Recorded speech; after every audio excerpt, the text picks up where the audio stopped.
Welcome to the Learning Pines YouTube. We hope this video helps.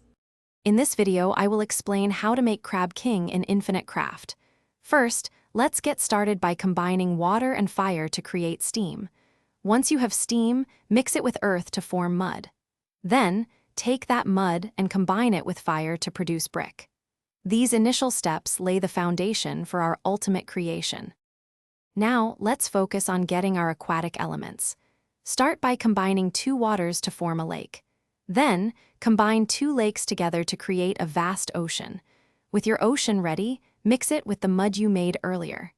This combination will give you the essential crab element for our final step. Next, we need to craft the king part of our equation. Begin by combining two earth elements to form a mountain.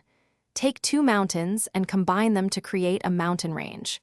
Finally, combine two mountain ranges together, and you will successfully create the king element. We're almost there. With all the necessary elements in hand, it's time for the grand finale. Simply combine your crab element with your king element. This final combination will successfully create the powerful Crab King in Infinite Craft. This entire process involves just 4 main element combinations. Enjoy your impressive new creation. Thanks for watching. Consider subscribing if we helped you.